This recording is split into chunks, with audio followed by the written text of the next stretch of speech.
بسم اللہ الرحمن الرحیم۔ معزز سامعین، میں ہوں ندیم آپ کا بھائی۔ امید ہے کہ آپ خیر و عافیت کے ساتھ ہوں گے، صحت و سلامتی کے ساتھ۔ آج بات کرتے ہیں اندلس کے حوالے سے۔ معزز سامعین، ہمارے سامنے آج فلسطین کی حالت ہمارے سامنے ہے، تو آج اندلس کے بارے میں جو گفتگو ہے اس میں سے میں نے چند چیزوں کا انتخاب کیا ہے جو آپ کے سامنے اس ویڈیو میں آ جائے گی۔ یقین مانیں کہ مسلمانوں دن بدن مسلمان پستی کی طرف جا رہا ہے اور زوال کا شکار ہو رہا ہے۔ اس کی بنیادی وجوہات کیا ہے اور کیوں مسلمان اس پستی کا شکار ہو رہے ہیں؟ تو آج تاریخ کے اوراق میں سے اندلس کے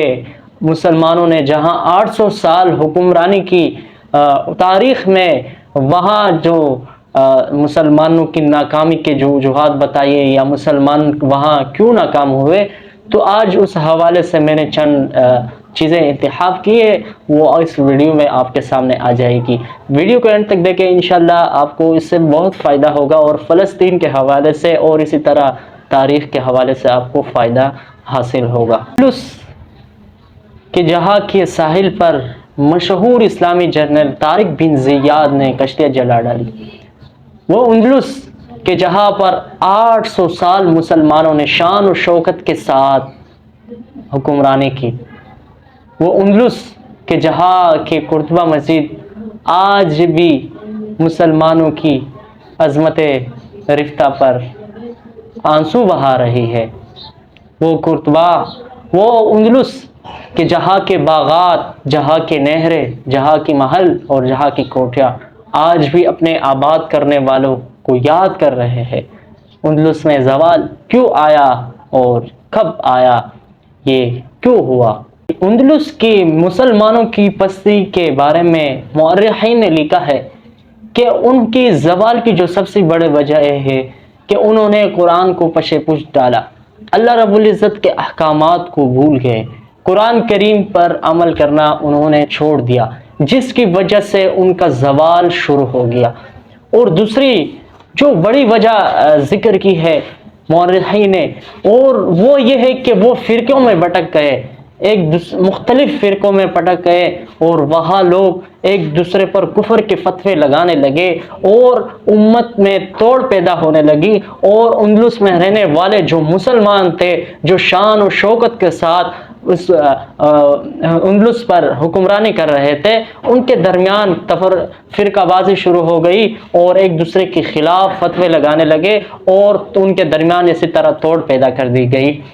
اور اسی طرح تیسری جو بڑا مسلمانوں کی وہاں کی زوال کی جو تیسری بڑا وجہ بتائی ہے، وہ یہ بتائی ہے کہ وہاں کے لوگ ایک دوسروں کی قوموں پر فخر کرنے لگے، اپنی زبانوں پر، قوموں پر، مال و دولت پر فخر کرنے لگے، اور اسی طرح وہ اسلامی احکامات سے وہ روگردانی کرنے لگے، اور اسی طرح پھر ان کی زوال کا سلسلہ شروع ہو چکا۔ یہاں تک کہ مورخین نے لکھا ہے کہ وہاں کے مسلمانوں کا حال یہ ہو گیا کہ ایک مسلمان سردار دوسرے مسلمان سردار کو دیکھنے کو پسند نہیں کرتا، اور حال یہ پہنچ چکا کہ ایک مسلمان عیسائیوں سے مدد لے کر اپنے دوسرے مسلمان کے خلاف ہتھیار اٹھانے لگا، اور وہاں بھی ان کی پستی شروع ہو چکی اور وہ زوال کی طرف دن بدن بڑھتے گئے۔ مورخین نے لکھا ہے کہ وہاں کچھ مسلمانوں کے اندر وہ لوگ پیدا ہو گئے جنہوں نے عیسائیوں سے پیسے لے کر یا عیسائیوں کے مال و دولت کی لالچ میں آ کر پھر انہوں نے اپنے مسلمان بھائیوں کا خون بہایا، اور اسی طرح عیسائیوں کو وہ راستے فراہم کیے کہ جہاں مسلمانوں کی رعب اور دبدبہ تھا جن علاقوں میں، وہ راستے ان کو بتائے، اور اسی طرح مسلمانوں کی شان و شوکت دن بدن کم ہوتا رہا اور مسلمان پھر زوال کی طرف جاتے رہے۔ معزز سامعین، جو پہلی وجہ تھی، آج دیکھیے قرآن کریم کے بارے میں ہمارا حالت کیا ہو چکا ہے۔ قرآن کریم کیا ہم صرف قرآن خوانی میں اس کو پڑھتے ہیں، یا جب کوئی مر جاتا ہے اس کے لیے بھی صرف سورہ یاسین پڑھتے ہیں؟ اور اسی طرح آج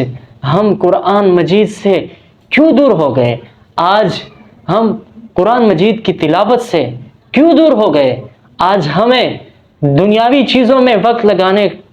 کو اپنے لیے باعث فخر سمجھتے ہیں، مگر قرآن مجید کو ہم ٹائم کیوں نہیں دیتے؟ مورخین نے لکھا ہے کہ انہوں نے قرآن مجید کو چھوڑ دیا، پھر ان کی زوال کی جو سب سے بڑا وجہ ہے کہ انہوں نے قرآن مجید کو پش پوش ڈالا، اس کے احکامات پر عمل چھوڑ دیے، اور اس کی آج ہم بھی اپنی زندگی میں غور کریں کہ آیا ہماری زوال کی وجہ یہ تو نہیں آج ہم بھی اس کا شکار ہو چکے ہیں؟ بمشکل آج معاشرے میں ہمارے ہاں قرآن کو سمجھنے والے لوگ بہت کم ہو رہے ہیں، دنیاوی چیزوں کو ٹائم دینے کے لیے ہمارے پاس بہت ہو گیا۔ اور اسی طرح کتنے ہی قومی زبانوں پر ایک دوسرے کو فخر کرتے ہیں، اور اسی طرح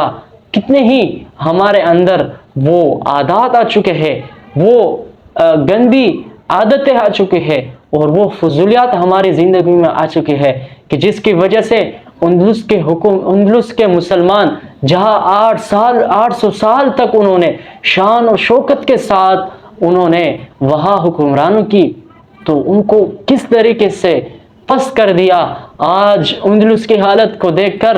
یقین مانے دل خون کے آنسو رو رہا ہے۔ جہاں 800 سال مسلمانوں نے حکمرانی کی، وہاں آج بے حیائی ہے، وہاں آج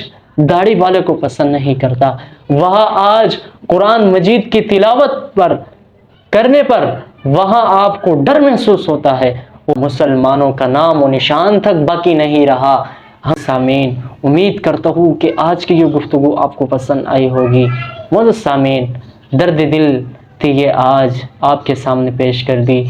آج فلسطین کے مسلمانوں کی کتنے ہی لوگ وہاں شہید ہو چکے، مگر ہم خاموش تماشائی بنے ہوئے ہیں۔